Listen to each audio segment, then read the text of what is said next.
Hello, everyone, and welcome to the Great Library Pie Bake-Off, organized by the Folger Shakespeare Library and UCLA Libraries. Happy Pie Day, everyone. I'm Marissa Nicosia. I'm an assistant professor of Renaissance literature at Penn State Abington, but I'm mostly here emceeing our end of Pie Day roundtable because I've been working on a public food history project called Cooking in the Archives for the last 6 years. And I've updated over 100 historical recipes for things like pies. But today we have a group of bakers from around the world who have been baking up a storm. They've been working with recipes from the 17th century to the 20th century that many of which are written in a style of recipe writing that's very unfamiliar to modern home bakers. And they've been using methods that would be maybe unfamiliar to the people who first cooked these recipes. They might be using a gas stove instead of cooking over a hearth. They may be using a hand mixer powered by electricity. And these recipes, I think, are also going to show us some very different ways of handling ingredients, particularly potatoes, and whether or not potatoes are a sweeter ingredient or a more savory ingredient in cookery. So I'm very excited to hear from the many bakers who have joined us for this final session.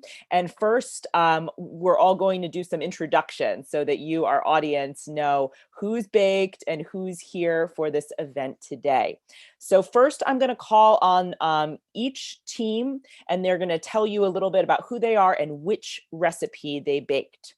So I'd like to hear from the UCLA team first.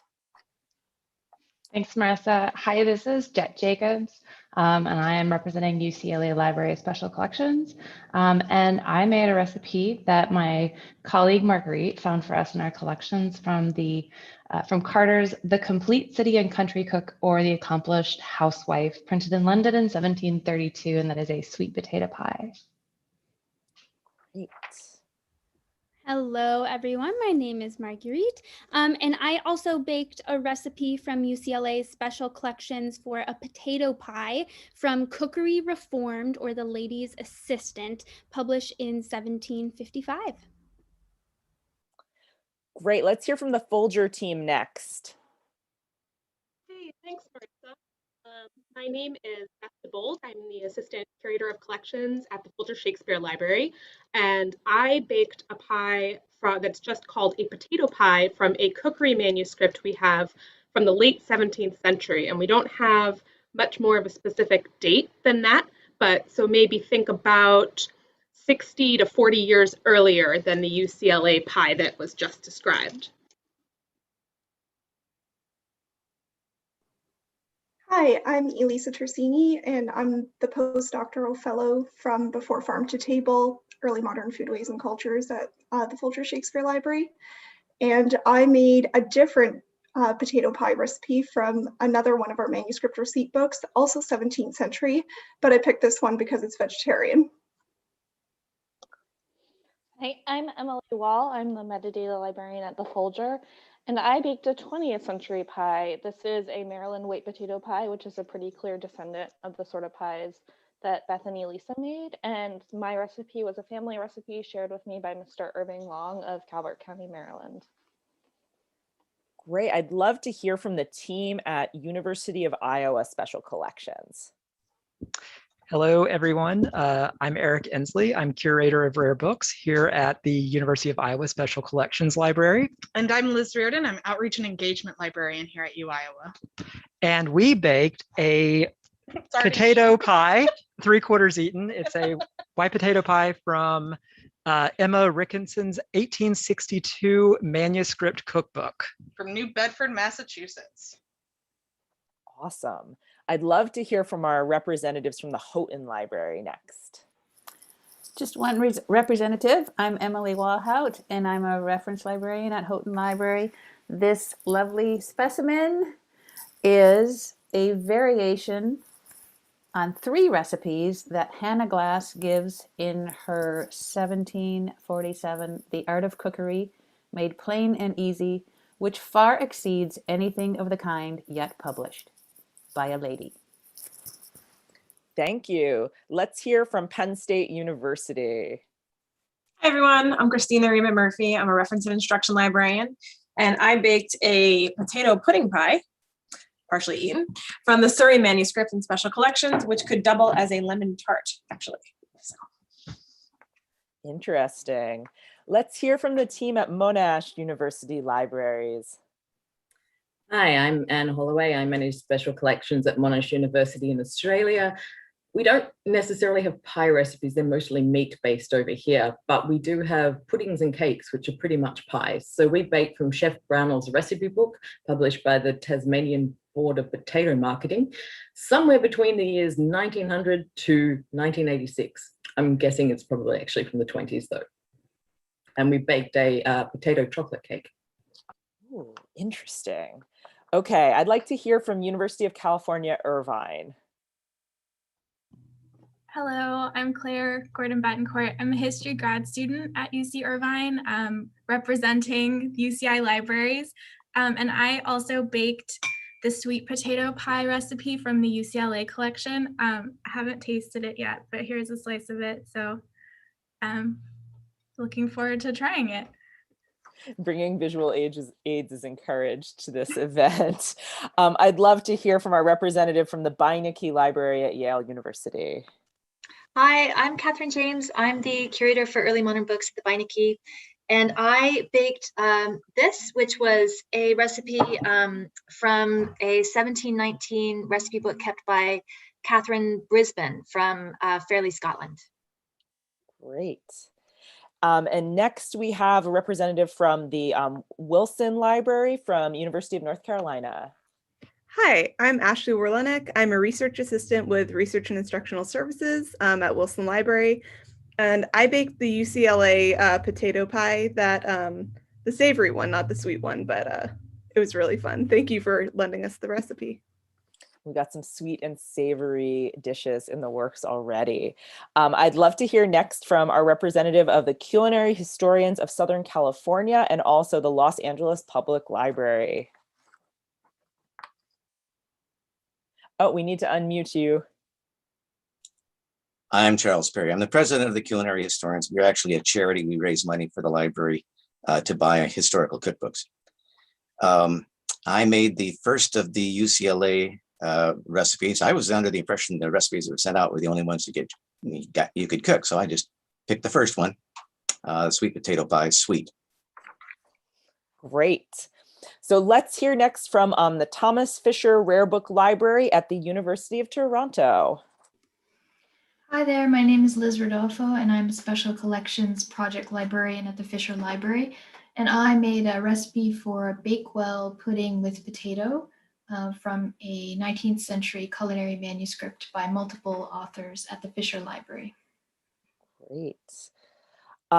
Wonderful. Let's hear next from the Newberry Library. Hi, I'm Suzanne Karschmidt. I'm the only representative. I picked a Harriet Beecher Stowe and Catherine Beecher recipe, mid-19th century, basically a potato pot pie with some meat. Great. And next from the Wangenstein Historical Library. Hi, I'm Emily Beck. I'm the Assistant Curator of the Wangenstein Historical Library of Biology and Medicine. And I couldn't find a potato pie recipe in our collection that looked great, so we went a different direction for a pig pie from the 1720s, one of our manuscripts. Awesome. So we have potatoes, but we have a lot that goes beyond potatoes in the group so far. And last but not least, we'll hear from University of Kentucky Special Collections. Hi, I'm Colleen Barrett. I'm the Rare Books Librarian at the University of Kentucky. And I use UCLA's sweet potato pie, but I subbed in a plain paste pie crust from Lucy Breckenridge from our collection. And I actually have my pie, but it might spill on you. let's not spill any pie on our keyboards during the event if we can help it. Well, thank you all for introducing yourselves. Now I want to open things up a little bit more to hear from you about the stories of making these pies. We have 17th, 18th, 19th, and 20th century pies on the proverbial table. We have pies that might look like a traditional Thanksgiving pie. And we have things that might not look like anything you've seen or eaten before. And that's really exciting and something that happens when we bring historical recipes into the modern kitchen. So I'd like to hear how you dealt with non-standardized weights and measurements in your recipe. Did any of you have trouble figuring out how to adapt the proportions and the measurements in your original recipe in your preparation of this pie? And you can raise your hand and I will call on you. Colleen. Okay, so I kind of decided to turn it into a game instead of actually thinking super critically about it. So I just made a series of Twitter polls asking what everyone else thought I should do, and then did it based off that, which means the pie didn't turn out all that great, but I did get to slice oranges and put it in, and I didn't have to make any judgment calls. So. Okay, so the people of Twitter helped you decide. Yes, the people of Twitter told me how much sugar was too much sugar, as well as how I should put my oranges in my pie. Mm-hmm. Wonderful. Anyone else deal with weights and measure? Charles, jump in. Oh, you're muted, Charles. Am I unmuted now? All right. There was only one actual measurement. That was 3 pounds of potatoes, and that wasn't any problem. But when it said add sugar, a little sugar, and add pie marrow, beef marrow, they didn't give any particular recipe. So what I did was I consulted other cookbooks. I consulted William Rabishaw's Art of Cookery Dissected for the measurement of the pie marrow. He said 3 marrow bones. Well, that's also kind of big because bones contain different amounts of marrow. So I ended up using the marrow of 2 marrow bones, which was plenty. And surprisingly tasty. I wouldn't have expected. I liked the flavor of beef marrow in pie, but it left a wonderful aftertaste. I'm really excited to hear about that, Charles, because I was wondering about how people handled that specific instruction from that specific recipe. And bone marrow is such a delicious thing, but it's not something I've ever consumed in a pie before, even having done some historical cookery. Beth, you're sharing an image. Would you like to say a little bit about it? Yes, what you're seeing here is the pie. I didn't put any decoration on it because the recipe called for a flaky pie crust. And I didn't give any particular recipe, of course. And those were the days. I mean, I was a writer in a food section for 18 years. And every successive year, we felt we had to give more and more explanations because people have so little basic knowledge of cookery these days.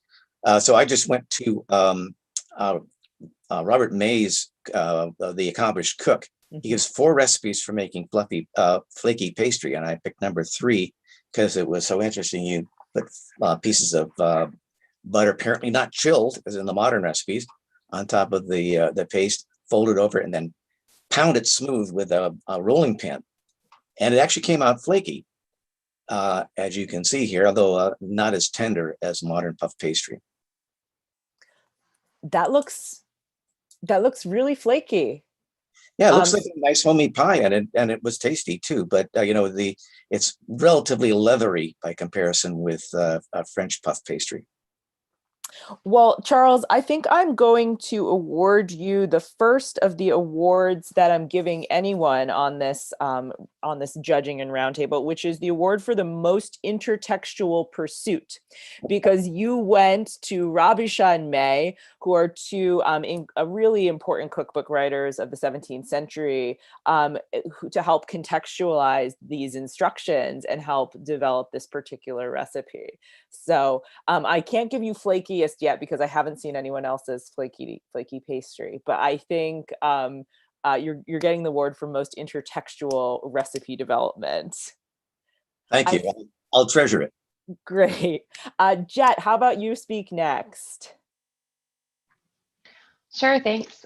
So we were baking from a sweet potato pie recipe that was probably the shortest recipe I think I've ever encountered in my life. And I feel like current bakers were constantly like complaining about, I don't need the story of your life. I just like want the recipe. And I had the exact opposite experience. I was like, please tell me more. Tell me everything.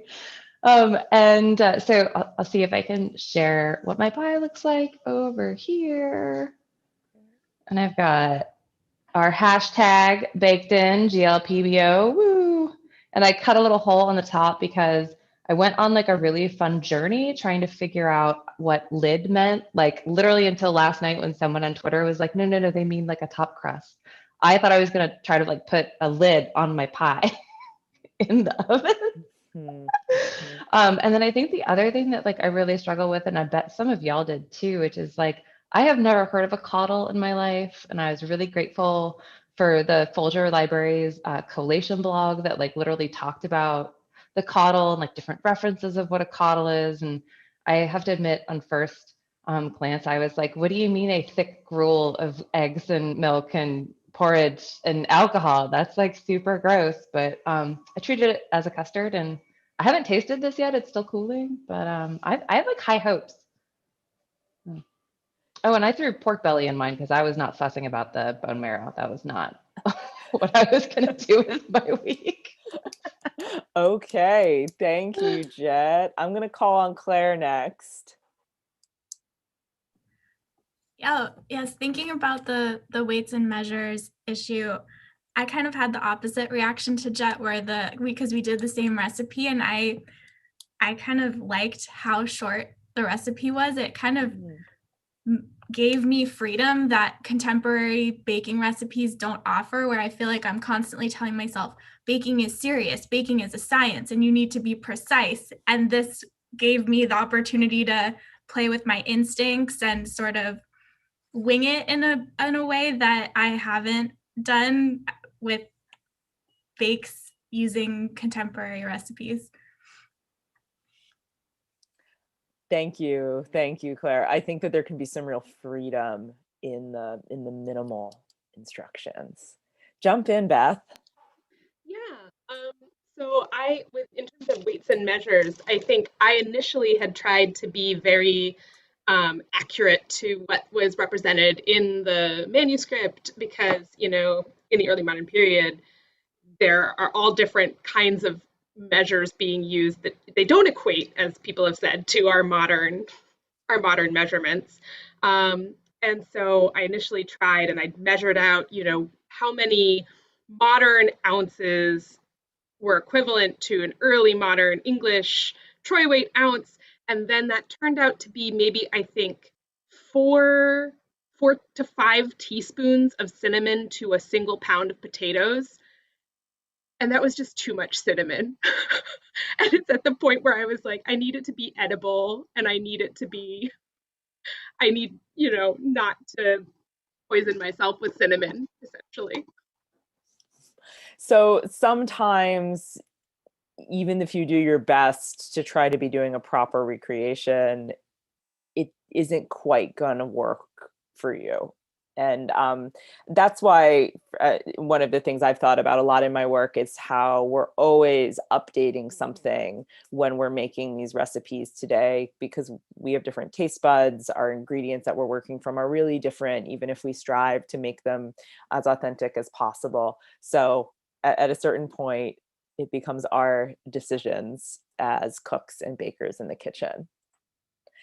I'd love to hear of how other people experienced the instructions, particularly for baking the pie in a modern oven.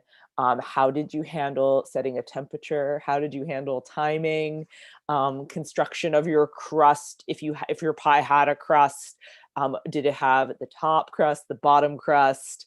I'm seeing a lot of hands here. Great. So let me call on people in order. And I think Elizabeth was first. Hi, Marisa. My recipe said that it wanted a paste underneath, but that's pretty much all that it said. So I went searching for another recipe to use, but the last instruction, of course, was bake well, which was not extremely helpful. So I kind of went on my past experience and guessed that a pie that I would make now would probably be about 375. And the size that it was, I ended up making, I'll see if I can share an image of it with you right now. The size that I ended up making, I figured it would probably take about an hour. And so that actually worked out pretty well. Yeah, great. And these process images are really useful for seeing how you followed the instructions and integrated the layers together. I also avoided a pitfall of measurement by choosing a pie paste recipe that was just proportionate. And so I could just scale it to something that I liked. Great. Great. Next on my list are our representatives from Iowa, Eric and Liz. Hi. So with our pie, we kind of had one that also looked a bit like a custard pie. Sorry, it's a little bit eaten. Not all by us, just FYI. I will say somebody is coming back for a second slice, which bodes well. Yes. So when I was baking it, I was using past knowledge, which I actually feel like was something that was probably appropriate to the recipe. I thought at first it was going to be like a sweet potato pie, rather thick and custardy, but then as I was starting to pour it, I realized that it was coming out more like a chess pie or a buttermilk pie, very thin. And so at that point, I said to myself, okay, 350 for about an hour for a chess pie. And then just kind of watching it and watching for the jiggle like you would in a chess pie or a buttermilk pie to see when to stop the cooking and baking process. So it's really that kind of, you needed the interior knowledge to get it going. Which is exactly why Eric baked it, because every time I'm in the kitchen, it ends with a small fire and I don't have a lot of previous knowledge. And so I told Eric, this is all on him. So I'm glad he took over. And so did you feel like it came to a good, like slightly jiggly, but like mostly set point by the time you were done? Yeah, about an hour in, it had a little tiny jiggle in the center, which is what you want in those kinds of pies. And then when you pull it out, it continues to cook on the top of the stove as it cools. So it came out just about right. And it really is just about like a chess pie. So in my act as a judge who's making somewhat arbitrary judgments because I can't taste any of your pies, I'm going to award University of Iowa with best jiggle. And next, I'd like to hear from Maggie. So for those of you who were following along on Twitter, you might have seen that my pie did not turn out as optimally as you would want something to be, in the sense that it wasn't necessarily super edible. And I'm going to share my screen so we can just look at the UCLA potato pie recipe together. But what I think is so interesting about this is, of course, you know, the baking instructions, bake it till the crust is enough, which to me is the moment in this GLPBO when you do feel closest to being a contestant on the Great British Bake Off, because you are peering at your oven just watching, because you don't know exactly what you're waiting for other than it's your own instinct and judgment. But I realized, you know, what am am I waiting for? There's nothing in this pie that's going to congeal. You know, it's potatoes sitting in wine that's just getting hotter as the eggs also get hotter. So once the crust is done, you know, I think that's it. I pulled out the pie, we cut into it, and it was, as my tweet said, exactly as advertised. Potatoes sitting in wine juice with some hot eggs on top, a little bit of nutmeg. I forgot the butter at the bottom, and it tasted like it. And then this is part of where this collaborative baking, I think, becomes so much fun, because I was able to see Ashley's tweets and the UNC team baking the same recipe. And of course, you know, she waited a couple hours to eat it. The sort of extraneous directions outside the recipe are probably that you should wait for it to cool. And hers looked exactly the same, but much more congealed and edible. So this is part of where I think the Twitter aspect of this is so valuable and interesting, to be able to see other people's interpretations of the same recipe. And with just one sort of relatively simple change, in that she waited for a minute to eat the pie, she ended up with an edible product. So it's also just, I think, a really good example of what tiny details that are not explicit in the recipe can do to really change your final product. So Ashley, hats off to you for sure. Thank you for taking us through that, Maggie, and walking us through how you were working on those instructions. Charles, would love to hear from you. And also, we had a question from the audience that I'd like to throw in here. From Scott David asks those who baked the pie that included bone marrow, if the marrow yielded a musty funk like lard, and what kind of flavor profile the marrow added. So I know you baked with that one, Charles. That's why I'm bringing that question in now. And hopefully we'll have some other questions from our live audience throughout this session. Okay, I'll start with the marrow. My specialty is actually cooking in the medieval Middle East. Mm-hmm. And marrow has always been popular. And so there are recipes in medieval Arabic cookbooks for making faux marrow. That was always a problem. There was never enough marrow to go around for all the guests. And they would usually make it by cooking liver and mixing it with an equal quantity of fat and sticking it into a mold and baking it until it had kind of like the shape of marrow. I don't know how many people were fooled by this. I find marrow to have a flavor. It's a kind of a very refined beef fat flavor, and with a kind of a meaty quality to it. I didn't think it was funky at all. I've never really pursued marrow in the past, but I will pursue it. And again, and it was a pursuit. I had to go to a restaurant, to butcher shops all over town to find anybody who had marrow for me. My recipe, the thing that I was thinking about, the fact was that it had a caudle, and it was said to remove the top crust to put in the caudle. Now, I think that the reason is that for recipes of that sort, the top crust was not firmly attached to the pie, the bottom of the pie. It was made to be removed. And so you could put the caudle in and then put the top crust back. And that's, I think, why they referred to that as a lid.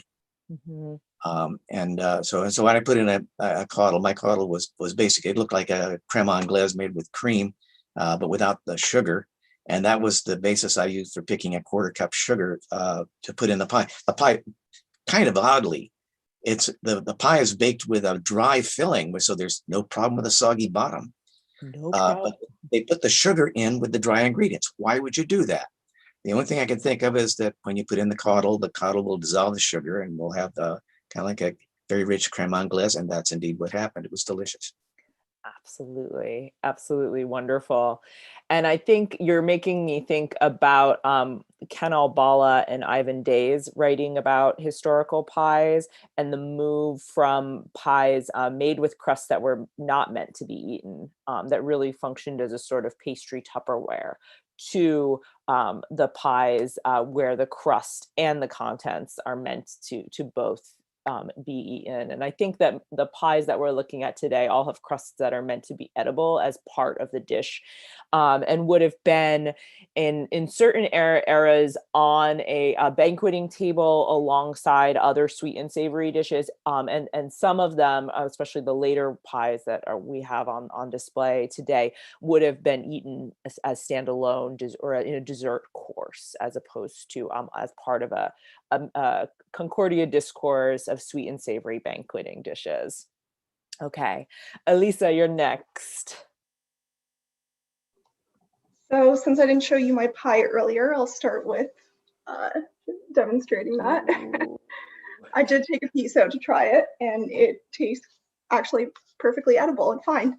Normally when I go to a historical recipe, I do sort of obsess about the measurements and worry if I'm getting things wrong. But this time, instead of focusing on the measurements, I decided to focus on the verbs.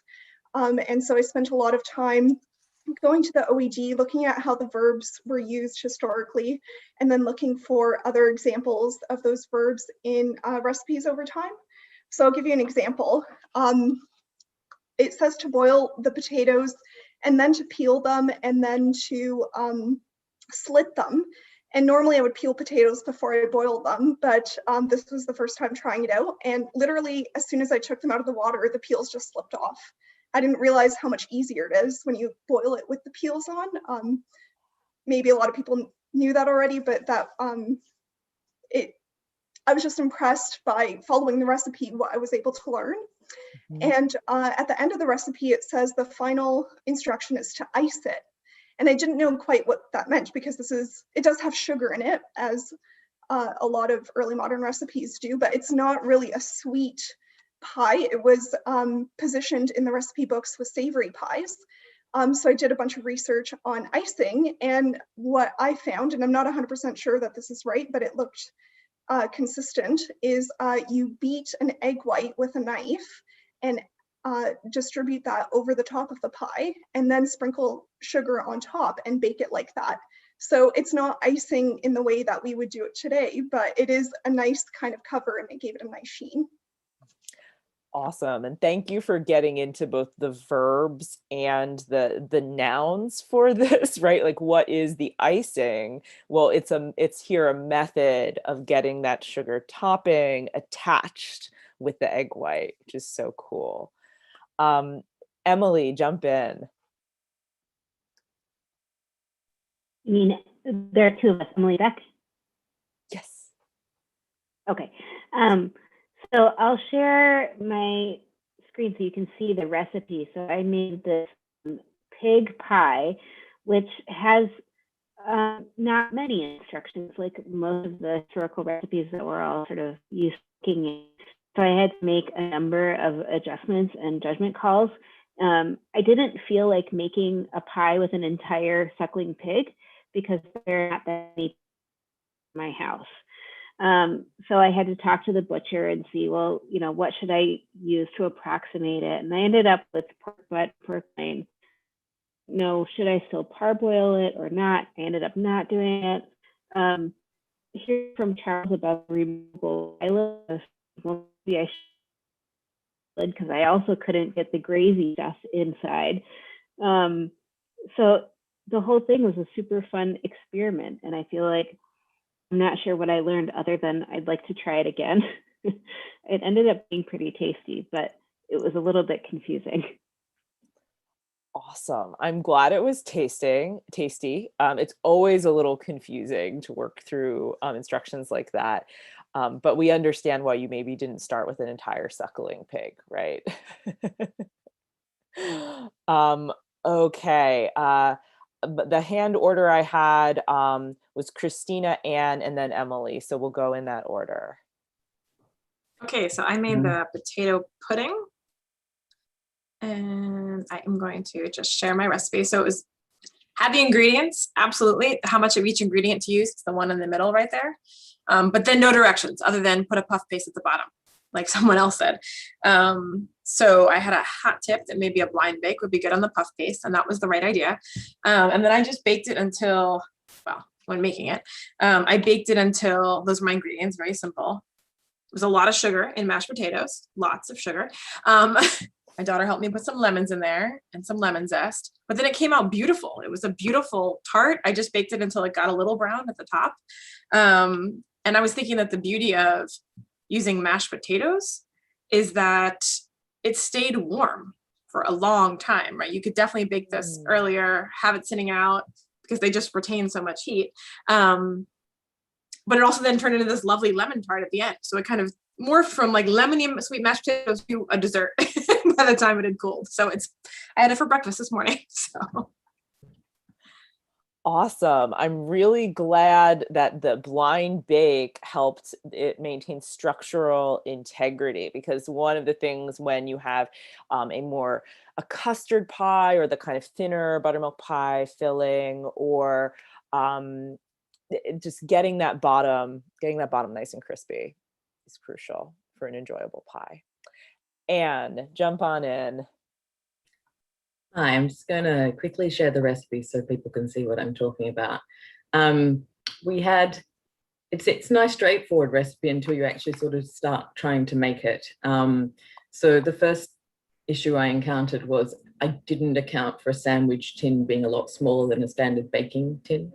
When I actually went to look what a sandwich tin was sort of in Australia across the 20th century, it's actually about this big. So hence why I ended up with a potatoey brownie, not a bad thing. But the main problem I had was the potato. So I ended up with a couple of varieties of potato because I wasn't sure which to use. And given that it is partly creating the texture of the cake, I sort of peeled them and pushed them through a sieve first and then had a look at the different textures. And in the end, I ended up looking at what the actual potato board was selling of potatoes in Tasmania at the time. And it's a very waxy one. And what I noticed is that when you didn't have sort of a waxy yellow potatoes, you ended up with like 5 times the amount of potato. So it would be very easy to end up with a cake that was, or whatever this is, with about 50% more potato, and that would have changed the texture. Because even though there was very little, it still flavors the actual final product quite strongly. So I'm glad I went to an extensive potato experimentation stage. And the other thing was the filling for the chocolate cake, which I have not encountered before. I'm presuming it's not that strange, but the quantity of orange and tangerine to lemon to egg yolk to lemon juice and icing sugar. I don't know what oranges are doing now compared to the early 20th century, but there was a lot of liquid. So I think it's still slightly too runny, but it is delicious. I will give it that.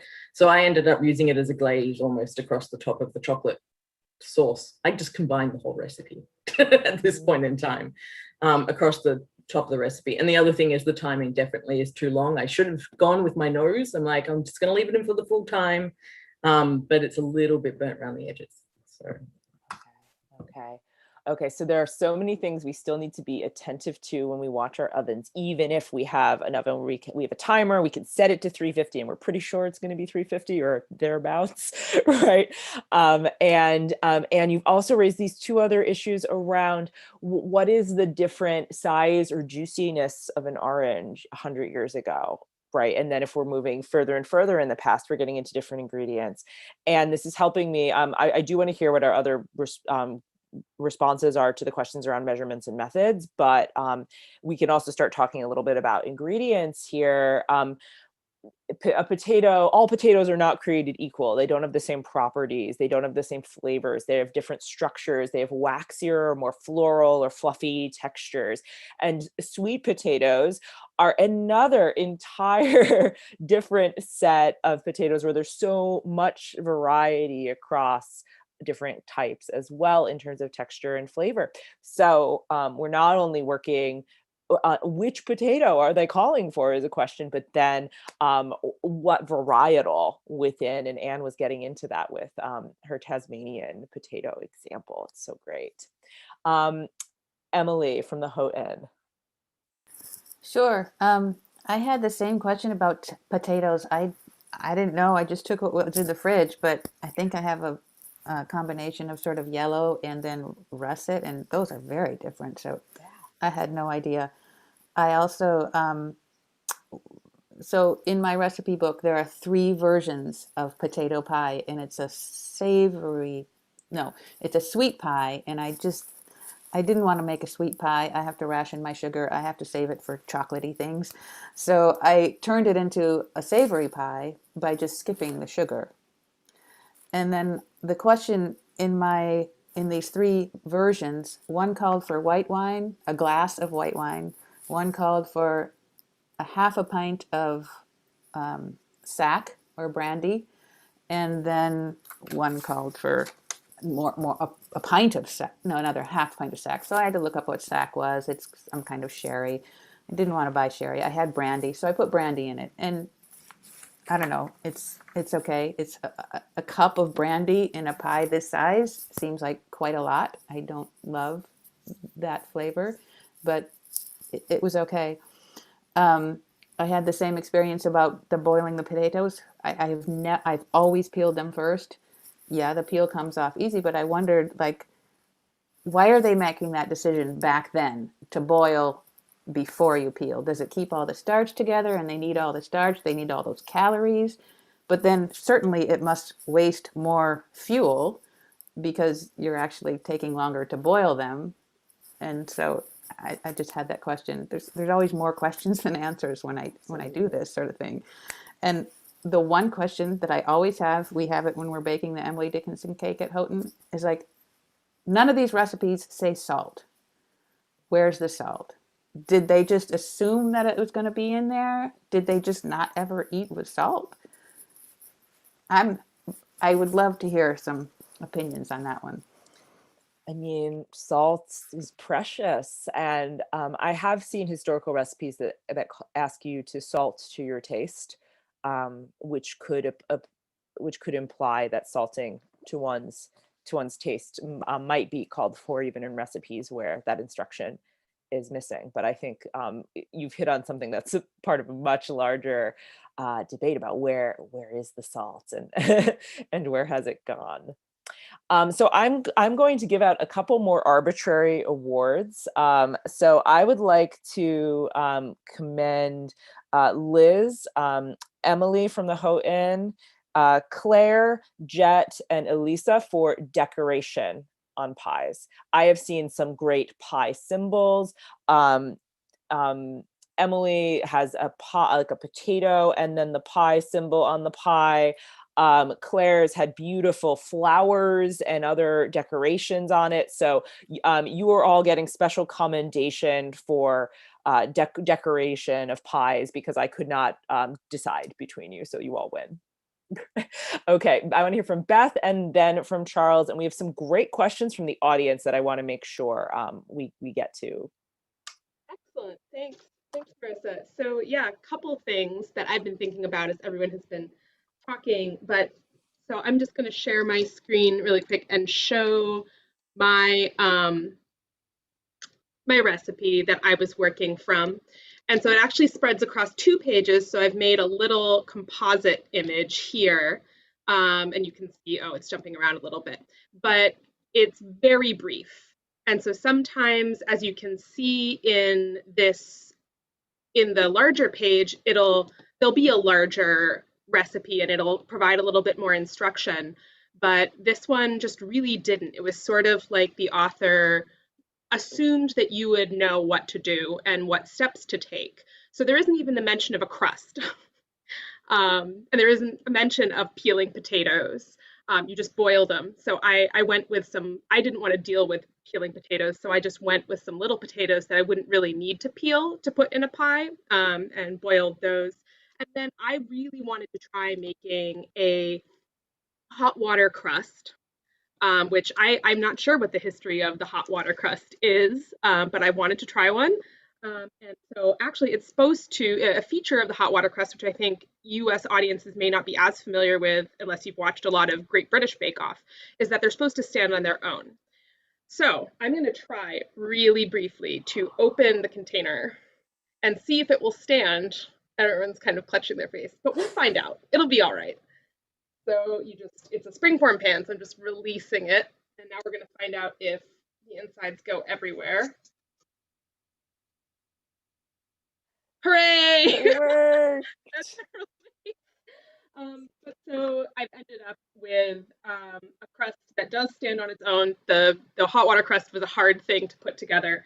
I've also poured in, like Emily from Houghton, I poured in a little sherry. Well, she used brandy, but sherry, which is I think what a lot of people commonly equate with sack from the early modern period.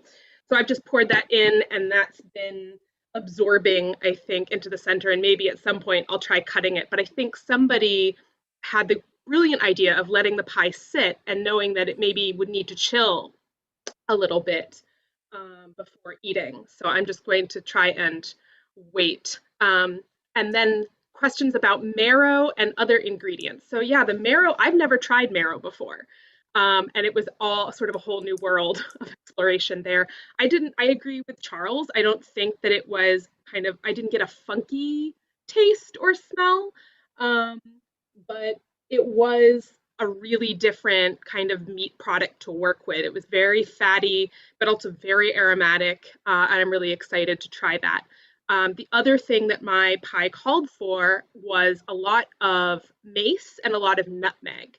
And I think everyone's nodding. These are just such huge ingredients. We see them all the time throughout all of our early modern cookery manuscripts. And it really is interesting because I think people think of them as so, fundamental to, say, English cooking, where you have cinnamon and nutmeg and a lot of these spices. And really in the early modern period, they're indicative of the colonialism and, world domination that a lot of the European nations are involved in. So at this point, you have the Portuguese and then the Dutch and then finally the English traveling to and essentially invading all of these different places in Asia and the Caribbean, enslaving populations, and then bringing back sugar and spices like this. And actually, I think as I pointed out on Twitter, the island of Manhattan was traded by the Dutch to the English in exchange for a small island in Indonesia that grew nutmeg. So nutmeg for New York City. I don't know if that still sounds like a good deal or not. Though of course no one could know it in 1677. But it's interesting to look at this sort of global history of ingredients and what it actually meant and at the time, and that this is really kind of a global recipe. Mm-hmm. Thank you for sharing those reflections on your recipe, Beth. And I'm giving you another round of applause for unmolding your pie live. And you get a special commendation for bravery for live unmolding your pie. But what Beth is saying about the global spice trade in the period is totally right. And mace is the husk of the nutmeg. So it has it's a different taste, but it's related to the same plant. So Manhattan for nutmeg and mace together. I know I have a number of people with their hands raised, and I'm going to just ask two really excellent questions from the audience in case you want to speak to those in your remarks as well. And we'll hear from our panelists. So Dave J asks, what are the biggest differences between tastes in early modern US and Europe and tastes today? So changing tastes over history is what Dave J is asking about. And Scott David is asking, how do the processes of using recipes like these resemble other adaptation processes in other performance arts? And he's talking about how adaptation studies among cultures suggest pathways and attributes of the exercise. So connecting recipe adaptation to other forms of art. So you've got a question about changing taste over time as well as adaptation that you're welcome to bring out in our final 10 minutes together. So Charles, I'd love to hear from you either on those questions or on my previous question about ingredients. Okay, well, I was going to reply to Emily's problem with about peeling potatoes. Great. The recipe I used, I assumed it was from the time when potatoes basically meant sweet potatoes. And sweet potatoes, it does make sense to boil them before peeling them because they have sort of a leathery peel. It's easy to remove. And so that's what I used. Also, I tend to think that I don't associate the use of spices with imperialism. I think it's just due to the fact that people have always loved spices. I mean, I'm looking at it from the context of the medieval Middle East, and people were using spices all the time. And the thing that made the modern world was that with world trade, spices became cheap. Everybody could use them. And I would just like to put in a word for my favorite 19th century spice combination, mace and clove. We still taste it in ketchup. That is a heady combination.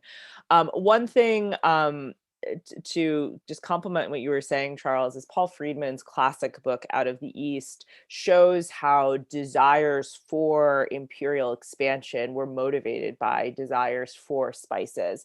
So I think that's the connection that really comes up in what Beth was talking about there. And Emily Wall from the Folger, jump on in. So I made the 20th century Maryland white potato pie. I can't show you a full pie because I've already eaten most of it, but there's a slice. And this was really interesting to me because it brought out the local connection to the pies that Beth and Elisa made from our collection. It's pretty clearly a descendant of the same sort of white potato pie. Sorry, my dog is begging for an early dinner in the background. The flavor profile is really similar. The lemon, cinnamon, nutmeg seems to be the main flavor profile, though there's always variations on that. And the big difference is that I think it's probably gotten a lot less sweet, though I'm not there to taste Elisa or Beth's pie. But early modern recipes always seem to be very sweet. And it's the ingredients have been simplified. So instead of getting richness from like bone marrow, mine has sweetened condensed milk in it. And in fact, a lot of the ingredients are really pantry staples. You can see it throughout the years in cookbooks in 18th and 19th century showing up in Maryland. But I think it's especially popular in like the early 20th century because it was all really pantry ingredients. They're all really affordable. So I looked at a number of like older community cookbooks. And the recipe I made was actually maybe more, it was still very simple, but more complicated than them. And it was really just potato, sugar, lemon, butter, cinnamon, nutmeg, and sweetened condensed milk. The only thing I had to actually go out and buy was potatoes because they're all pantry staples. So it's really affordable to make. It's really simple. It's stuff you have on hand. Thank you, Emily. And your example also shows how recipes are so important in family and in community. And from the 17th century examples we have on our panel today through to some of the 20th century, we have recipes that were kept in family books or were part of community practices and thus remain central in people's homes then and now. So that's a nice kind of connection question in terms of taste then and now. So in my order, I have Suzanne, Catherine, then Anne, and then Emily. So Suzanne, jump in.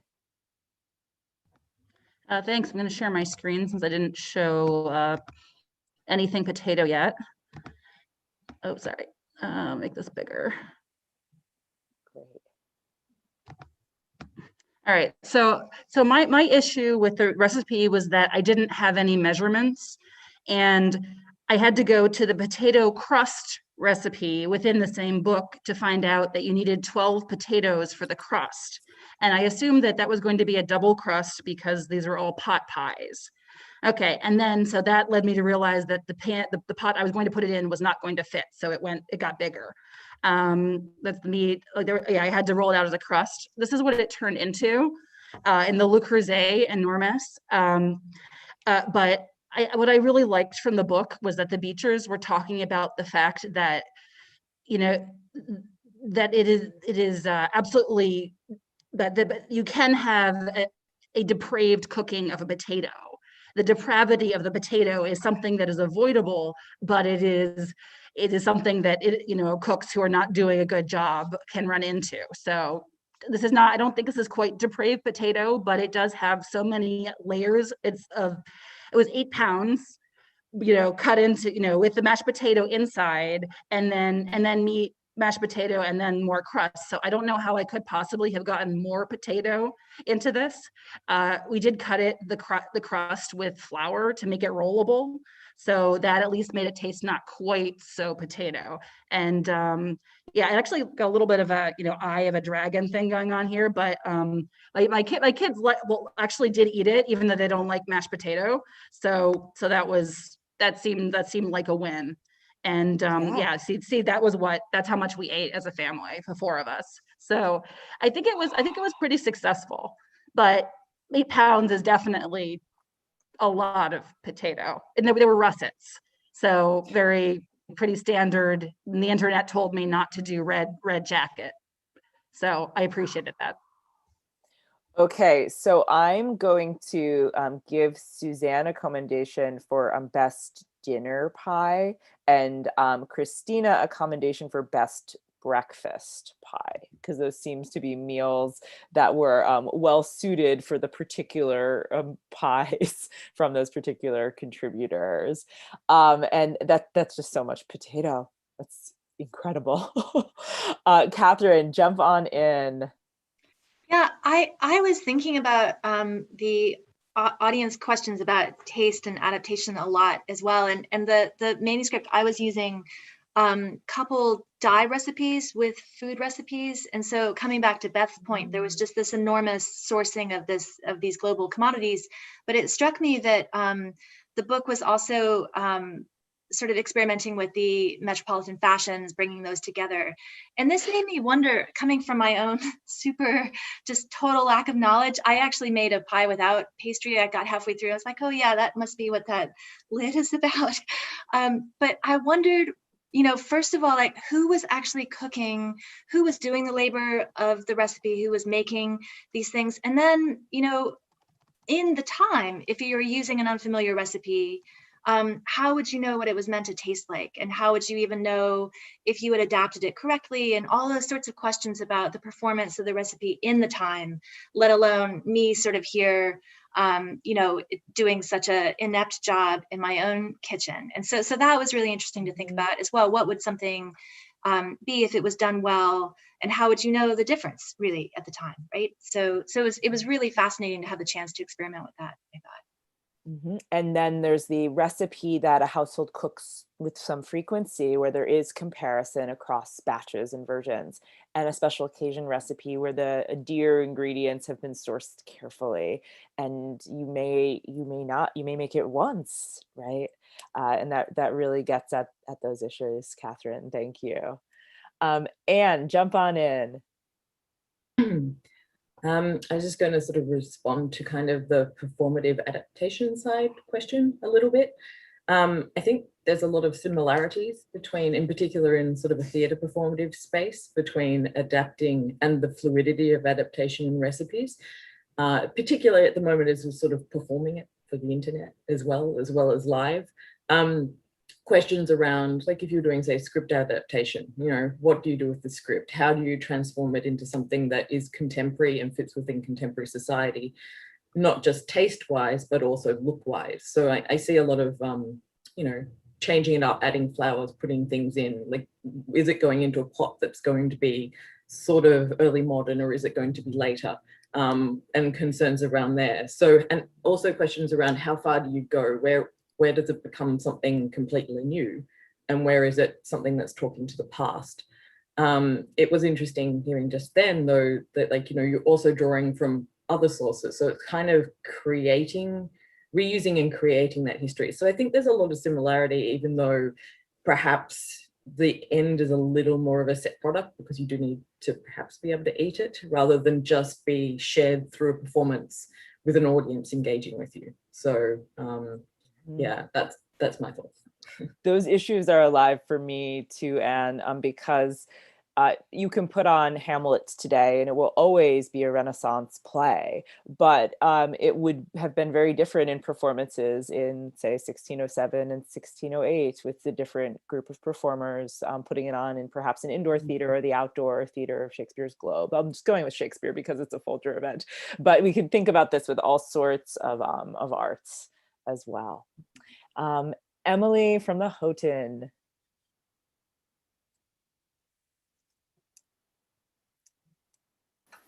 Sure. I have two things to say. One, to the question about old tastes versus newer tastes, it's really a question. In my very limited experience of historical recipes, it does seem like they call for a lot of alcohol, and I'm wondering if that's preservation for partly. And then I'm also wondering if all the spices are not only preferred, as Charles says, but maybe necessary to cover up some perhaps less than fresh tastes. That's kind of what I've heard. Maybe that's an urban legend. I don't know. And then to the other point, I can't remember who said it, but about who these were for, who they were meant for, who was cooking. You know, the preface to my cookbook is so entertaining. I really recommend it. But I just want to read you from the first paragraph. She says, this is Hannah Glass in 1747. But I have both seen and found by experience that the generality of servants are greatly wanting on that point of being able to cook.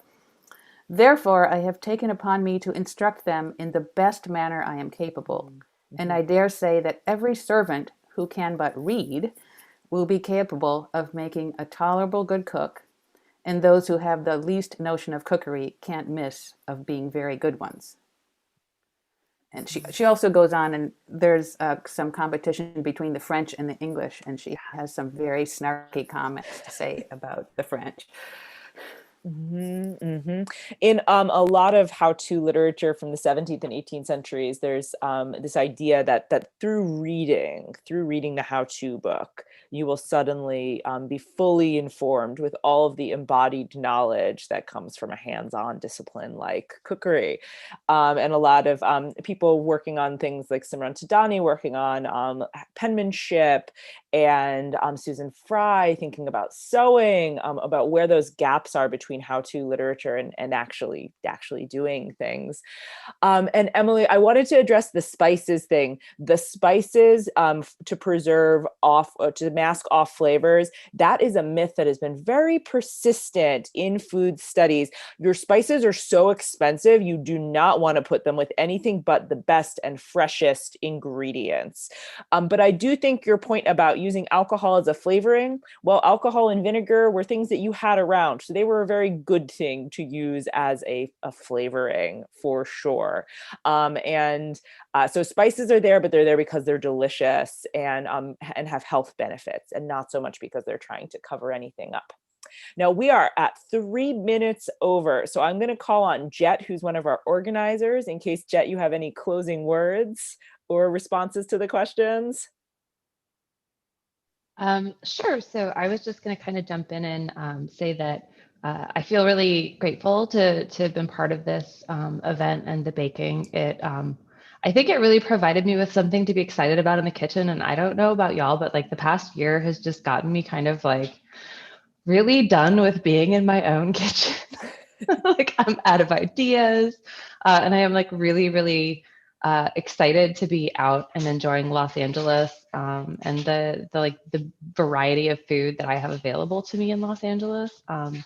So one of the things that I did with my recipe is I didn't really want to much like historically recreate the recipe as much as like kind of tell a story, which I think is, in my opinion, like one of the most important things that recipes do. Like food is a conversation. Food is a way that we communicate with people, and a recipe is both like an open conversation to interpretation, but also, you know, kind of a snapshot of a time and a place and a culture. So I tried to make little tweaks to make like a LA inspired version. I used sweet potatoes that were Japanese sweet potatoes as well as purple sweet potatoes. I didn't want to do marrow, and I figured pork belly was an okay substitute. I was like, I just need fat and richness with whatever. I used mirin in my cosset instead of sherry, although I have to admit I'm married to a sommelier, so I had to listen to like a 10-minute conversation on like, what would a sack be and all the choices. And I was like, I'm going to use mirin. I'm being so mean to my husband. I should apologize. He's like baking sourdough in the kitchen as we speak. But I just like, I'm really grateful to everyone who participated. And I don't think that I should be the person to close us out because I have done very little labor on the end of organization. I feel like Beth and Ben from the Folger have definitely taken the lead on that. But I just wanted to say thank you to everyone for being part of this conversation and for giving me an excuse to get excited in the kitchen again and get excited about being in LA and excited about maybe what we're going to be able to do this summer when everything gets back to more normal than it has been. So thanks so much. Well, I really want to highlight one thing you said, Jet, in closing, that recipes are a conversation, and they're a conversation. There are many conversations that went into making that recipe. There are conversations and stories behind it, in its initial cooking, its crafting, its testing. And then we put ourselves in conversation with recipes when we make them in our kitchens, whether those recipes are from the 17th century or they were published online yesterday. We're still engaging in a productive dialogue. And I want to thank all of you for baking and for participating in this roundtable. I also want to thank some of the libraries that had representatives bake that were not able to participate in this roundtable. All of you have earned your merit badge of participating in the Great Library Pie Bake Off 2021. Thank you all, and thank you to our live audience for asking us such excellent questions.